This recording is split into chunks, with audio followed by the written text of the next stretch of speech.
Hello, guys, and welcome to this episode of Chiquis and Chill. I'm so happy to have you here. It is June. It is my favorite month. It is my birthday month, and it's also Pride Month, you guys. And I'm not sure if you know, but the very first Pride March was in 1970 in New York, you guys. So I'm happy. I'm a huge supporter of the LGBTQ plus community. And so I wanted to have a deep conversation with a friend of mine. Her name is Mia Vargas. She is an influencer, a hairdresser. She's also a Cancer, and she's a trans woman. And since it is, Pride Month, I thought it would be very nice to have a conversation with her because she's a very open book, and I love that about her. So how are you, Mia? I'm good. How are you? Thank you for having me. Of course. I'm excited. I know, right? So we're Cancer sisters. Yes. Your birthday is in July. July 5th. Mm-hmm. So we're a little different of Cancers. You're Yes. a different Cancer than I am. Okay, so I think we've talked about this on the podcast. I'm always talking about this, but there is definitely a difference between June and July Cancers. Okay, how do you think that you're different from me? In some things we're the same. I feel like emotion-wise we are, but I feel, I don't know, just seeing like certain stuff, I'm like, oh no, we're a little different. Like I don't even know how to describe it, but there is a difference. So there's a huge difference because I know your mom was a Cancer too, but July Cancer. July 2nd. Yeah. So it's just even the attitude, I feel. It's very different. So. Yeah, I think you guys are a little bit more spicy. Yes. Right? For sure. A little bit more impulsive. Yeah. Oh, way impulsive. Super impulsive. And I think a little bit more of like, wait a sec, I'm a different Cancer, but still we're wonderful. Yeah. Oh, for sure. We're very empathetic, nurturing, very motherly. Right? Everywhere. People are like, oh my gosh, you give me like this mother like instinct. Even with my friend. Yeah, with my friends. You're very like, you like to take care of people. Even if I'm like, if we're out like partying and I'm like, okay, I feel drunk. I need to calm down because I need to make sure like my friends are good. Like I try to be. You are that. Yeah. I'm very, with anyone, I feel so like responsible, I guess. Yeah. Te sale natural too. And like talking about that, we've known each other for 10 years now. 10 years. 2014 we met. Yes. Should we talk about how we met? We can. Okay. So go ahead. Take it away, Mia. I started working for your friend Vanessa. Yes. And I met you, remember, Norwood Bar. At the Norwood Bar, at the Woody, you guys. Yeah. We've had a lot of good times there. I haven't been there in 10 years. Yeah, no, we met there and we just always had a relationship since then. Yeah. So when I met Mia, I think you were barely starting. I think I was just like a boy in makeup, I think. Kind of like more feminine, but not fully. I don't think, I had just moved here. So I had moved here from the state of Washington, remember? So it's very different. Yeah, very, very different. I had been here for 1 month and it was a culture shock in a way, knowing that there's people that are like that can be openly happy here. And so I was just getting a taste of that. And I feel like I started surrounding myself with you guys, with people that I knew and that I started feeling comfortable with being who I am. And then I experienced like West Hollywood and all that. And I was like, oh my gosh. And then you became a hoochie. Yeah, I became for the streets for a bit. For the streets. I love it. Streets. That's one thing I love about you. You're so open. We're going to get all into that. But going back to how we met, the reason we were a little hesitant is because I'm still friends with Vanessa. Yeah. Mia's no longer friends with Vanessa. Yeah. Actually, Vanessa and I are comadres. She's been on the podcast as well. We have Plantitas hair care, which she uses and she loves. I love. So even though she doesn't talk to Vanessa, honestly, and there's no communication. Yeah, and honestly, I've said it before. Like there's no hard feelings, no nothing. I'm honestly, I am happy for her success and everything she's done. I wanted to work for her. I admire that about her. Yeah. It's just the relationship didn't work out. And that's fine. How long did you work there at her salon? Like 4 months, maybe. Oh, okay, so it was fairly. It was short. It was a short time, and it was. And then that's how we met, and we became really cool. I liked you since the first day I met you. Yeah. And then since then we've been friends, and then I think in 2018 you and I had a fallout. Yes. Which I'm always really straight up with everyone here. So we had a fallout. I think we didn't talk for like a couple years? 2 years, 3 in 2020. I think we kind of started talking a little again. bit during the pandemic when everyone's heart was really, damn, life might end. Yeah. And then we kind of started talking. I don't know exactly how, but I never really had an issue with you. I think because we have a very good friend, a mutual friend. Yes, very good. Yeah. Yes. So, and it's Ellen. And a lot of you, like my OG Boss Bees, will know. So Ellen and I had a falling out, and it just kind of was that thing of like, okay, you got to choose sides, I guess, in a way. So she kind of stuck with Ellen. And there was like a lot of craziness during that time, miscommunication and stuff that we already like cleared up. Miscommunication for sure. And at the time, I was also very close to Ellen, and I just I'm like you said, like that, not that motherly, but I needed to stick by her, at that time. And I'm glad I did. At the end of the day, like, and now we're all good again. Yeah. And you actually brought us together. Yeah, I did. It was Mia. Yeah. She's like, let's go have pho. I love pho. Yeah, I love pho. No, it was just a miscommunication that it should have been addressed sooner, but it didn't. And things happened for a reason. And, she ended up having her baby and everything. So happy for her. Yeah. I love her little boy. Well, so everything, I think sometimes in friendships, you need little pauses. Yeah. And that one was one of them. And for sure. I definitely grew. I think everyone kind of stepped into their own. And well, anyways, Ellen and I are good. We're all good. So I just kind of wanted to get that out of the way because, yes, I've known her since 2014. But, I always was kind of like, I wonder what Mia's doing or whatnot. And I thought it would be a perfect time for you to come on the podcast because we've talked about it. But since it is Pride Month, and I think that you're someone that has always been very open about your process. Yes. And I've been there with her, I think, through like most of it. Yeah. Most of it, yeah. Yeah. So you're completely transitioned at this point. Completely, 100%. My last surgery was December 14th of 2023. Yeah. So 6 months now. Okay. Yeah. And how many surgeries have you had? Because you had the... So I got my breast done. I ended up getting a tummy tuck because I had lost weight and got a tummy tuck. Then I got lipo BBL. I got lipo BBL twice, which now I regret. Why? My ass just got too big. Like I feel like I was like in that like buchona like trying era? to look, and now I know and now what you that mean. I've lost weight again, I'm like damn, like I need to get that fixed, right? Yeah. But and it's a huge insecurity of mine. But then I got my nose done first. I got my nose done because I had like a bump. So I got my nose done. Then I got my FFS, facial feminization surgery, which FFS. She showed me those scary. Gnarly, guys. Yeah. Like she literally cut from here to here, like pulled down. Yeah. Shaved all the inside of my mouth through like the inside. Because it feminized. Yes. To soften this bone, like right here. It was pretty graphic. It's a 15-hour surgery. Was the recovery crazy? I was in the hospital for 6 days. And I remember like when I came home, my friends, I love my friends, all my gays. We love the gays. Yes.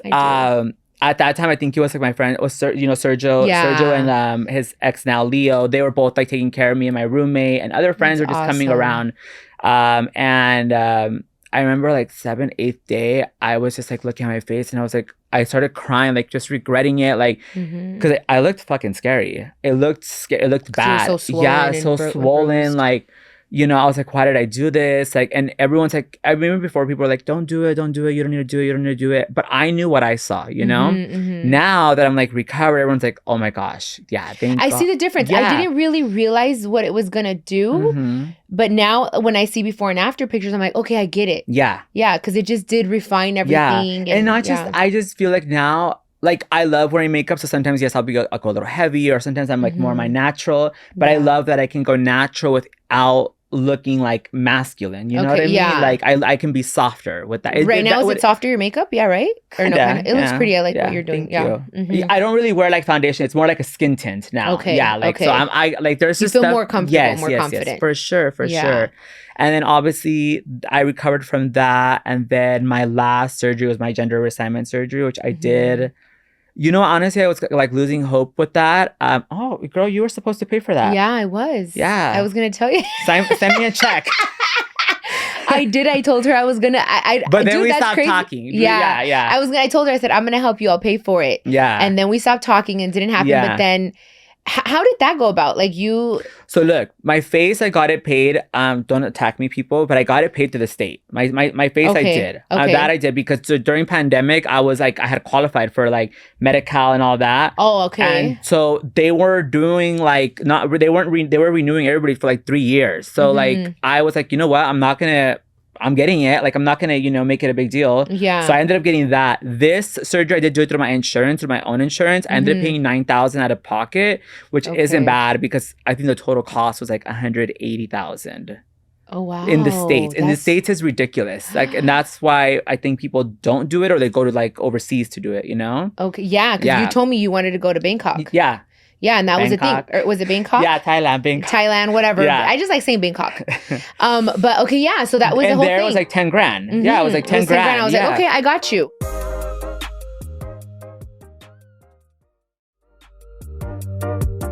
Let's backtrack a tiny bit, because when did you...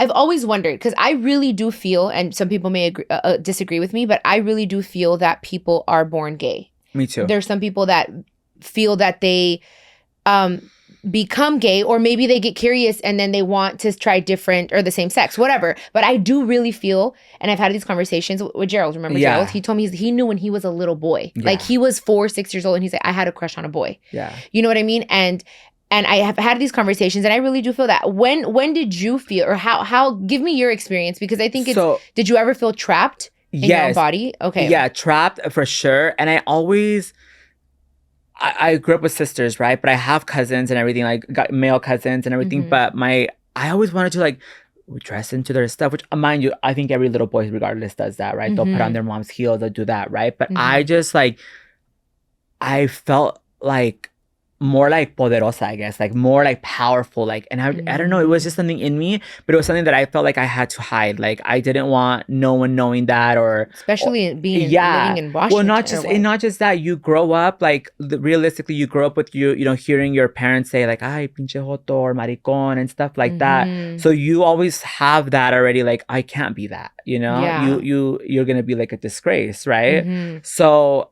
Even just like I remember my mom, like we used to take care of kids and everything, my mom, and I would always want to play house, like, and I'm like, oh my god, I'm the girl, I'm this, like it was just like a horrible game to play as kids. I don't know why we kids want to grow up so fast, right, and play house, but I just always wanted that. Like I always wanted to feel like I was a girl, even like when I was growing up, like maybe 12, 13. I ended up losing my virginity at 13, very, very young, but I just wanted I wanted to see what it was, you know. And but even then, like I would feel like I don't feel manly enough, and I always wanted someone like above me to like hold me, take care of me. But yeah, ever since I was little, how old were you when you first felt that? Like 12 or 13, I think. Okay, when you were like, oh, I felt more. Yeah, like you wanted to be held, you wanted to be protected. Yeah. And it was the thing that like I went through. Like I kind of don't like when people say like, oh, they're gay because they were like molested or they were this. I mean, that could be a case, you know. Yeah, but with you, it wasn't. It wasn't that at all. I had a really good childhood and everything. But yeah, I always felt, for sure, I always felt gay, right? Because I didn't know what like being trans was or anything like that. You know, it was a very, very small town. But yeah, I always knew. Yeah, and when did you realize that you wanted to be like So I want to say I started doing hair when I was like 17, right? And then I think like at 19, 20, I started wearing like makeup. And then I kind of started just wearing like women's jeans and then just stuff like that. Didn't really know what it was, but there was like one gay club out there. It was called like Out and About. It was literally like 45, 50 minutes away from where we lived. And we would go there once in a while and they would do like drag shows. That's like the only thing I would see like that, you know? So I'm like, oh my God, that's so cool, right? And you felt at home there? I felt at home, yeah. But I also, you knew once you go home, that was like done, right? You had to just, you know, and but I think I always knew certain stuff, but I didn't know enough, right? And then I think when I moved here, I ended up meeting people. I met, you know, Gia. I ended up meeting her, and then I was like, okay, she's really happy, like with her life and everything. And I remember someone had referred me to like black market hormones, and I did that, and for like 6 months, which was like the worst thing I could ever do. I think I ended up like in the ER twice. Like, I was literally felt like I was. Obviously, I think I was putting too much in. You don't know the proper dosage. You don't know what to shoot up, right? And the problem is you see all these people that have transition and they have these nice curved bodies. They have this, and they give like this false hope that you transition, you're gonna look like this. You don't. Yeah. So then that's when I think I started going to like the LGBT center, and then that's when I properly was like, okay, this is who I am. And I remember going through like therapy and counseling there, and really just finding myself. So there is the LGBTQ plus center. now center. Yeah. Okay, yeah, because I mean, I definitely, I don't know if you want to tell them, but yeah, like not to go through the black market because it is so scary. Don't get butt shots. Don't do none of that. Like, honestly, like, take your time in transitioning.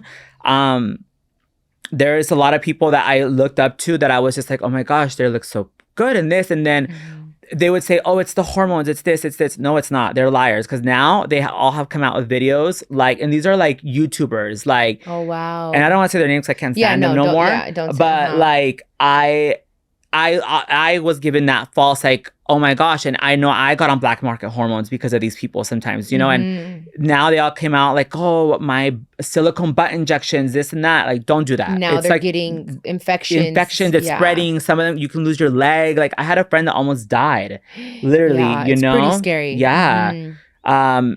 Don't do that. And in this, at the center here that you're talking about, they help finance that stuff, or is it a nonprofit? Yes, it's a nonprofit. Okay. It's here in Hollywood, and they are the ones that refer you, to be honest, like, to even doctors that will help you get like lipo BBL, like all that stuff, you know, like it's most of the stuff is covered, you know. I didn't know there's a lot of stuff. It's about being informed, you guys, and researching.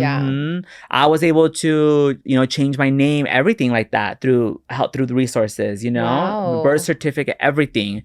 So it's safe to say for sure when you moved here in 2014 was when you really just stepped into Mia completely? Yes. Yeah, right? Because when I met you, your name was different. But when you came here, it's like when I feel like you flourished in every way. Like, fast. Yeah. I mean, it felt fast. Now it feels fast. But like, I did look, this is my thing now with people that are transitioning now. Again, now the people that are transitioning, I think some of them are seeing it as a trend, which is like, sucks, because then there's the people that are detransitioning because they, again, I think were fed this like, oh my gosh, I'm going to look fish. I'm going to look, you know, fish meaning like girl, you know, like very, very girl. Yeah. Like, I'm going to look this, I'm going to look that. So people are transitioning really, really fast. And then they're like, oh shit, that's not who I am. Let me detransition. And it's giving us a bad rep because they're like, oh, it is a mental illness. It is a sickness. It's this, you know? Yeah. And a lot of these people, so look, when I first transitioned, I remember like, the restroom issue is a huge thing, right? I remember like, okay, I started wearing makeup, letting my hair grow out. I still would not go into the women's restroom. If it was like a family restroom, I would go in there. And if I really had to go, I would just go into the men's restroom. One, because I needed everyone to feel safe around me, right? Yeah. And nowadays you see these people, and I'm not coming for anyone, but it's a scary world. I say it for the safety of them as well. Yeah. Like, if you can use a public restroom, a family restroom, do that. Because there's people that are transitioning, like all of a sudden day one, I'm trans, then they go into a female restroom. And like, you just don't know who you're making uncomfortable, or not just that, or the uncomfortable position you're putting yourself in. Right. There's crazy people out there that will kill you. Yeah. And that's what I was going to ask you, because I remember when I met you, you had your makeup, your hair was shorter. So it's like, I always wondered, and this is the first time I asked you, but did you ever feel scared to go into the men's restroom like that? At the airport at LAX one time was like one of my worst encounters. So I was at LAX, literally going back home for, I think, the holidays, and my hair was still kind of short and everything, full makeup at the airport, like literally like over dramatic. And I had to like go restroom so bad. And I was like, you know what, fuck, I'm just going to run to the men's restroom. Yeah. Literally security comes after me, like banging on the door. You're in the wrong restroom. You're in the wrong restroom. They like escorted me out. And I was like, no, I'm not. No, I'm not. Literally, I think my ID was still my old name, everything. Showed them, and they're like, they didn't even know what to do about it. Like, and I was like, I'm gonna miss my flight. Luckily, I think they held me there for like 5 minutes. Like, you know, just be careful. Luckily, the guy was really nice, but obviously they were like alerted at first. Someone told them like, you're in the wrong freaking restroom, right? But if I would have gone into the women's restroom, what would have happened? Yeah. Would I have gotten arrested? Yeah, see? You know? Yeah. And I remember like panicking, like, oh my gosh, they're making this big old freaking scene. Like, and you probably felt embarrassed. Embarrassed, yeah. And did other dudes ever look at you, like guys in there, and were kind of like... So, I mean, I would never go like pee like on a stall or that. I would go into, not the urinals. I would go into like an actual stall, you know? Okay. But yeah, it was scary. And so most of the time, like at that time though, I would go party in WeHo a lot. So it wasn't like I was going to like straight places to go party. So WeHo, it's very, you go into whatever restroom you want. Right. Yeah. Okay. But still, like at the airport and things like that, like I have, it's a whole thing, and it's like conversations we've had off of camera in regards to it. Like now you're fine. Now you go into the women's restroom and you're totally fine. But when you're transitioning, it's just, I guess, yes, the safest thing is to find a family restroom somewhere where it is. Yeah. And I see people arguing all the time, like, I'm a woman. And I'm like, you're not yet. You need to stop. You need to relax, and you need to understand how others feel too. Like other people have their children in there. Like imagine, like, yeah, I wanted to know your perspective on that. Like, what do you feel? People get mad when I'm like, I'm a little Trumpy when it comes to stuff like this. Okay. But because I feel like in that case, back then I was very much more vocal, like, oh my gosh, our rights. Yes, I do stand for our rights 100%, but I also stand for the safety of others, you know? Like I said, I feel like if you're like in day one of your transition and you don't, not that, it's because, see, this is the scary part of saying stuff like this. When you say, oh, you don't look passable, you shouldn't go in there. No, I'm not coming for you. It's just what I'm saying is that people are still going to look at you as a man. As it is, people still look at me as a man. I don't have an issue with it no more because I know I don't look like one, you know, and I know the hard work I put into it. But the thing is that people nowadays want to transition, and the second day they are a woman. Yeah. And you have to think about your safety and the risk you're putting others in as well. Okay. You know? Okay. So for you, in your opinion, do you feel that someone that's barely starting their transition that still look a little bit more male than female, but they're wearing makeup, but don't have their parts, like haven't transitioned completely, should still go into, like, if it's a male, into the male's restroom, into a man's restroom? It's hard. That's why it's hard to pick and choose. It's super hard to pick and choose because I'm like, I don't want to say that and then them get like murdered in there. You know what I mean? Right. Because that's what I worry about. Yeah. Because what if there's and that's why I'm saying, like, if you can find a family restroom, try to do that for your own safety. Yeah. Because then you just never know. There's weirdos out there. There's people like, and then again, people use this whole thing like, oh, well, that's why like rape happens because people are dressing up as women and going into, that doesn't happen. That happens between families, unfortunately, right? Yeah. But like, yeah, I always just tell people, if you can find a family restroom, do it for your own safety. Okay. You know, until you feel you look more presentable or you're somewhere that it's safe, you know, like just look around or ask someone, just ask, like, you have a family restroom? Like, yeah, it's just now from the experience that I've seen in the faces that I've gotten, that's why I tell people that, you know, because I've experienced you've it, experienced it you firsthand. know, and it's hard. It's just, you know what I feel bad saying this, but I feel like we have put in the work. And there's people like, again, I'm saying they transition and all of a sudden they want all this respect. I've actually put in the work. We put in the work to consider ourselves trans women, you know, and say like, I've done my part, you know. Why? Because you feel now more than ever that there are people that are giving trans a bad name. Yes. Like not really going through the entire process. Yeah. And they feel so entitled. And those are the people that are getting recognized, that are becoming the face of the community, you know? And that's bad for them to be the face because that's not who we are. That's not who we represent, you know? Yeah, and that's one thing that I like about you is that you've been very open about your entire process, and your beliefs are very different, I feel. In a good way though. Yeah. You know, you're very honest. Yeah. And I think that can also, that's going to give the community more longevity and more respect if there are people that really like, this is my true identity. Yeah. And I take it seriously. And I'm not only just like fighting for my rights, but like you said, for everyone's safety. And because at the end of the day, it's your choice. And it's like, it still makes other people uncomfortable. So you're also thinking about them, or children that, you know, I always say, speak to your kids, be honest about what's going on in the world, about gay and the whole community. Everything starts at home. home.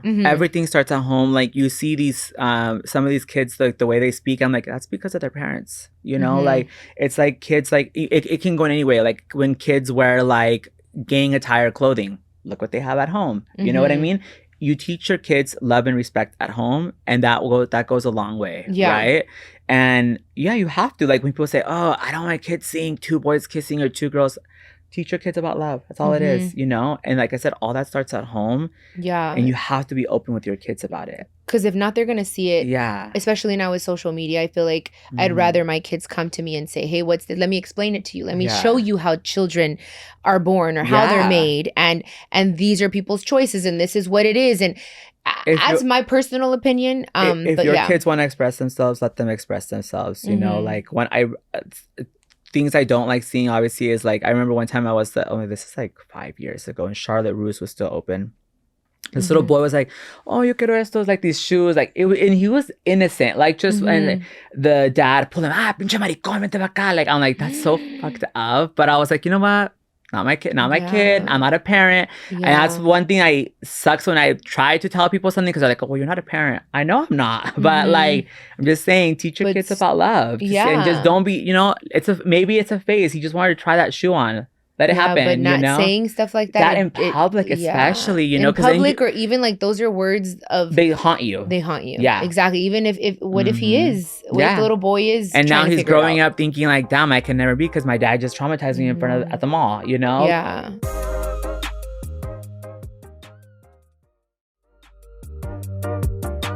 How did your dad take it?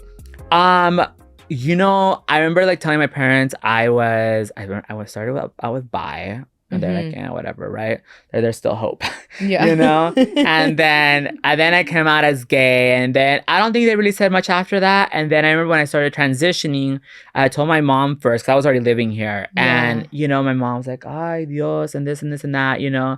And at that point, though, I think I had already built them up to like not care about certain stuff because I felt like I was a black sheep in my family, that I was very different, very outspoken, and I think I was building her up for that. And then I remember at one point when I was like telling her like, you can't call me that anymore. Like, and so I had stopped talking to her for a moment, right? It was like a hard month. And I couldn't give in. I had to like not teach her a lesson, but tell her like, I love you, but this is who I am now, right? So then I remember I told her, you need to tell my dad, because I didn't want to say it. Right. He was very, very like, I used to go hunting with him. Like, I used to do a lot of like... Very machista, yes, very, very machista, you know? Okay.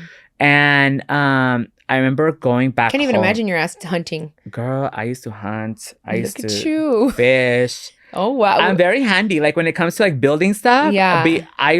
My friends always like, oh, can you help me build this? I'm like, sure. And she's a badass baker, you guys. She makes this bomb-ass banana. I'm going to make some freaking... Oh, please. Yes. So, it's the best. It's so moist. Banana chocolate chip. Banana chocolate chip. I got it out of this, bread. Like, old-ass book that I found at the Goodwill. Literally. Oh, really? Yes. It was literally so delicious. Book. Yeah, so good. So then, okay, so I was gonna go back home to my cousin's quinceañera, which is my dad's brother's daughter's quinceañera, right? And I still had no boobs, no nothing yet, but I was already like wearing long hair and everything. And then I remember like telling my mom, like, did you tell my dad? She's like, yeah, I told him, don't, you know, it's fine. I remember getting ready, going to this. We're going there, me and my sister in her car. And I remember just like, I started bawling. Only thing I was ever scared of with my dad is him feeling some type of way of my family saying something to him about me. Yeah. Like making him feel less of, or making him feel like he failed as a parent. That was what I was scared of. You were the only... I'm the babe. I'm the only boy. Okay. Was the only boy. Was the only boy. Yeah. Like that was his baby, right? Okay. And I know in his wallet, he still has a picture of me, like when I was a little boy. Like he always has that picture. Like he still has it to this day. But I remember that was like my biggest fear, was just like if my family would have said something to him. Yeah. And I remember like to cause him pain because of right. So I remember like I was hyperventilating, like, and my sister's like, no, you're fine, like just come. And I remember just like walking, because I think I landed the day before and I didn't go see them until I saw my mom only in the morning, because I think I curled her hair for the quinceañera. So yeah, I hadn't seen my dad though at all. Yeah. And he really hadn't seen much, you know? Seen like you as a woman. Yes. And I remember I wore a black dress, and it was, I get walking in though, I was like, oh my gosh, okay, everyone was looking. Everyone. All my dad's family was there. This was in Washington, in right? Washington, yeah. And I started saying hi to some people that were kind of skipped a lot of my family. And then I got to where my parents were, and I said hi, and like nothing. He was fine. He was fine. Like, and nothing. He's always, because does he know you did like not transition? The last surgery. The last surgery, my mom knows about it, my family knows about it, but I never told him. I just think that's like a weird conversation to have. Yeah. So I'm like, maybe if he still feels like something, let him feel that. Like let me not take everything away from him, Right. You know? No, I get that. Yeah. Because, I mean, it must be hard for parents, because for them, it's like they have, especially because you were the only boy, he had these dreams and stuff like that. You guys went hunting and all this. But, I mean, it's beautiful to see that your parents love you enough to say, I just want her to be happy. Yeah. I remember like and now your mom calls you by Mia, right? Yes. Yeah. Okay. Only, yeah. And some of my cousins, they'll try to call me my old name, and they'll be like, oh, that's all I've known you. I'm like, if my mom has to call me my new name, so do you. If you don't, I'm done with you. Like I am at that cutoff. I'm cutting off people because like, you respect me. Yes. Why should you get that chance to call me that when I don't even let my mom call me that? Right. That makes sense. Like, absolutely. And what does your dad call you? Still? So no. Oh. So they call me Nyurka. My mom calls me by Mia, but like one time I got there, I guess like from the airport, like all glam. So ever since then, my dad has called. He's like, oh, llegó la Nyurka Ramos. Like, so I'm like, okay, whatever. I'll let him call me that. So he calls you Nyurka. Yeah, Nyurka. Does he call you Mija or anything like that? No, just like Nyurka, vente Nyurka. Like he'll just be like Nyurka. And I'm like, okay. I mean, it's better than calling me the other name, my old name. Yeah. I'm like. Aww. Let that be. And now everyone's like in Washington and everything, like you go back there, you're fine, you don't feel uncomfortable. I'm like a little local celebrity to them, Oh, it's I funny. Love it. No, it's honestly, I love when I go out there, just seeing like people that I used to like associate myself like friends back then. I it's fun, but yeah, like people still trip out and but it's do you feel like it's getting better? I feel like it is. Like I saw they had a Pride recently, like a Pride festival, like 2 weeks ago, and I mean, like any other Pride festival, there's people outside protesting, of course, but like it's come a long way. Yes. For sure. I definitely feel like it's more accepted, I guess, now, and I think that's a beautiful thing. The thing is that when I say Washington, everyone assumes Seattle. I'm not from Seattle. Seattle is 3 hours up north from us. We are in the lower part, so we're like in all the farm area, which is very conservative. That's the conservative part. The part that makes Washington a Democrat state is Seattle, which is a tiny corner, but it's obviously overpopulated. That's the only thing. The rest of it is so conservative. We're also borderline to Idaho. So so it's all farm people, so that's very close-minded, but they've come a long way. But they're coming a long way, and I'm glad that you proudly say that's where I'm from. That's where I never deny where I'm from. I always say like I'm from Washington, small little town, Grandview, born and raised around there. So I love that. You have to be proud of where you come from. You know what I mean? What do you feel is like has been the most difficult part of your transition? Is there, or has it just been like, do you finally feel like, oh, I'm whole, I'm me? I feel whole. I feel 100% whole. But one thing I always tell you don't need the last surgery like to feel whole, right? Yeah. For me, I did. Okay. But then after this surgery, I did have to be like, okay, now I have to fully accept myself, because even though that surgery was done, you still. I think anesthesia kind of wears in and out of your body, where you're kind of like, oh, like you start questioning certain stuff, right? Yeah. But now I was like, I think like 2 months ago, I was like, I really do have to feel 100% myself. And I did like some soul searching. I was like, okay, I don't need a man. I just needed to feel whole myself. And once I accepted that, I was like, okay, I feel good. You feel fine. Yeah. Because you want to get married, right? I do. Yeah, I do want to. Not right now. I'm gonna have a hot girl summer, but nice, yes, hot girl summer. Hot girl summer, yeah. Kitty cat in full effect. But like, I would love that. It. I would love that. You know? Do you feel now that you're completely transitioned, would you still tell someone, oh, I'm trans? Or like a guy that you meet? Yes, but not right there. I also, this is the thing with meeting people. I don't go around, like, say I'm at a bar and you're like, oh, I'm so-and-so. I don't say like, oh, hi, I'm Mia, I'm trans. Okay, never do that. One, you never know your safety. Your safety. Again. Yes, you never guys, know how people are. Thing. Yes, but always do tell. If anything, I'm not going to go home and hook up with this guy. I will get their number. I'll be like, oh, let's exchange numbers. Or I'll get my social media or something like that. Sometimes I'm very like, about social media because I'm like, what if they go far back? Which I have archived so much stuff now. But because again, I don't want people haunting me with old pictures and stuff like that, you know? But I will tell them if I see the conversations going somewhere with them, like it's not just a dumb conversation. I'll be like, hey, just so you know, I am, you know, I'm transgender, this and this and that. Explain, you know, if they don't know it. Sometimes it's like, oh, I'm cool with that. You want to fuck? Then I'm like, okay, I'm done with this conversation too. You know, now I'm done with that conversation. Yeah. But yeah, I always, you have to tell people. You have to be 100%. You can't hide. No, I feel like that's and I hear like these stories and. I don't want to say that's why some people get killed, but that's one of the reasons. And or some people also can't stand that they knew that they slept with someone that's trans, so they end up killing them. But always disclose that and always make sure that people know who you're with. I told all my friends like, hey, I've been with this person or this person's coming over. Like I'll send pictures of what they look like or whatever. So just in case. My location, I share it with like 30 people. Yeah. You know, like you have to. Safety's first. And I think always being honest and upfront so that you don't mislead anybody is the best way. So that you're safe and they're safe and they have at least a chance and the opportunity to say yes or no. Exactly. Okay. So before we go, I do want to ask, because on your social media, what I love too is that you come across as a very confident woman. And I think that you can be an inspiration to people in the community. Where do you think that confidence comes from? Has it always been there? Is it a front? Is it something now that you really feel? Because you're like, this is why I love that. Yeah.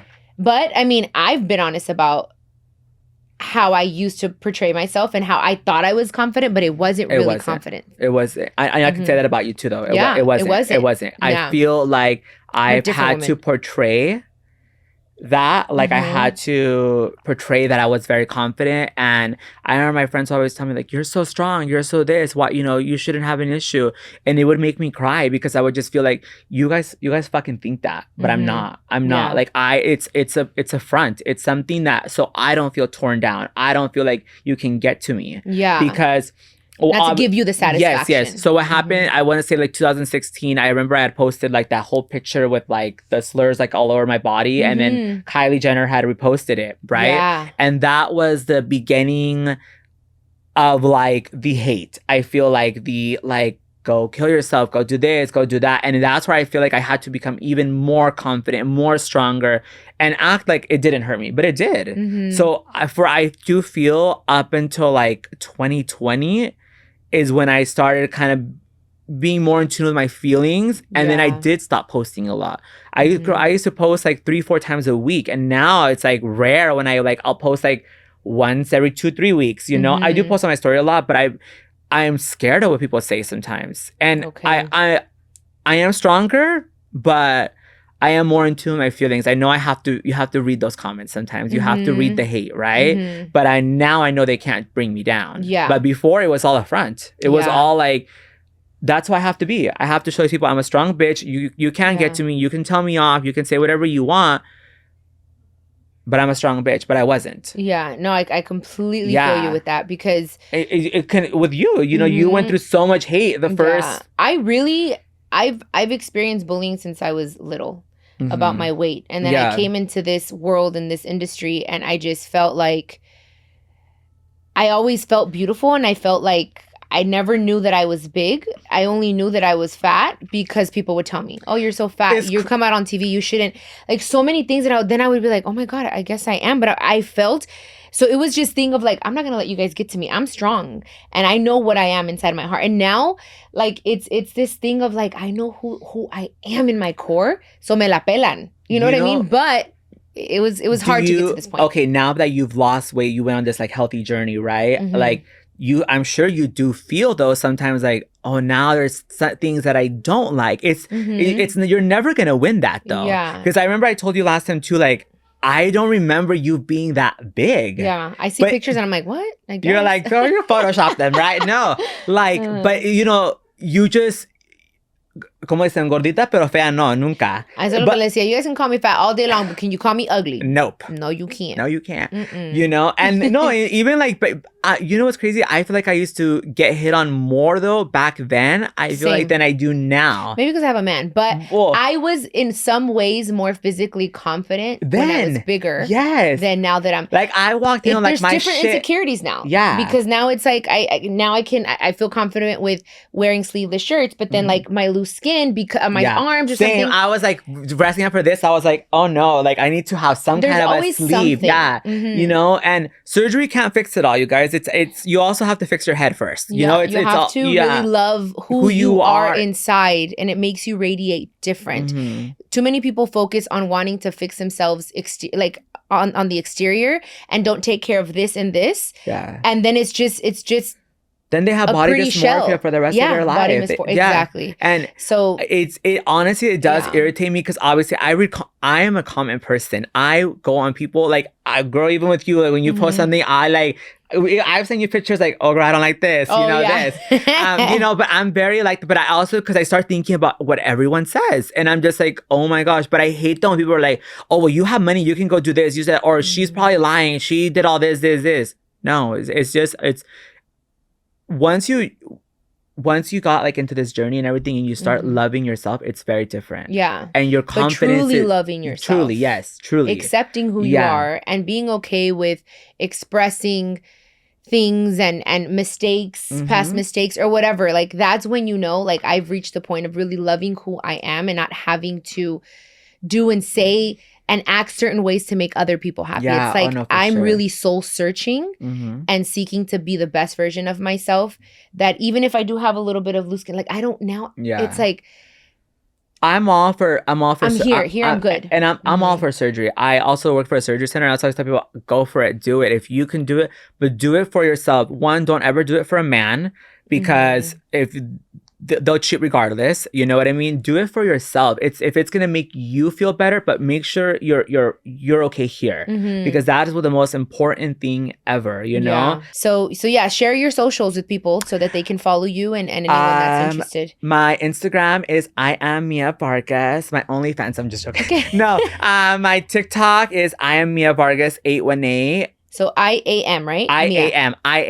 I-A-M Mia Vargas. And then just the TikTok one is with 818. Okay. Yeah. Oh, nice. Yeah. All right. Well, Mia, thank you so much for being on the podcast, for being such an open book. I know that this will help a lot of people that I feel like maybe haven't even come out yet and are living with this. And maybe they watch this, they listen to our conversation, and they're able to just be themselves, step into being who they really are meant to be, which is my whole thing with this podcast. I'm like, I just want to have conversations with real people.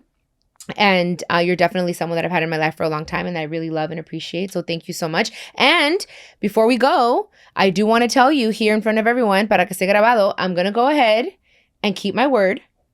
And I'm going to write you a check, bitch, because I did tell you. So I'm going to be the madrina of that coochie. Thank you. Because I did tell you that. Did. I remember exactly where I was at. In the restroom? In the restroom. At Cantley. Yeah. Yes. Oh my God. We were drunk, remember? Yeah. And I remember we were in the restroom. That's so funny that you say that because I went back to that moment. I was like, I remember. And I've always remembered. Yeah. But now that you brought it up, so I'm a woman of my word. So I will write you a check for your vagina. I appreciate that. I love you. Love you, bitch. Okay, guys, thank you so much for listening. I hope that you enjoyed this episode. And I will catch you on the next episode of Chiquis and Chill. See you. Besitos. This is a production of iHeartRadio and My Cultura Podcast Network. Follow us on Instagram at My Cultura Podcasts and follow me, Chiquis, that's CHIQUIS. For more podcasts from iHeart, visit the iHeartRadio app, Apple Podcasts, or wherever you get your favorite shows.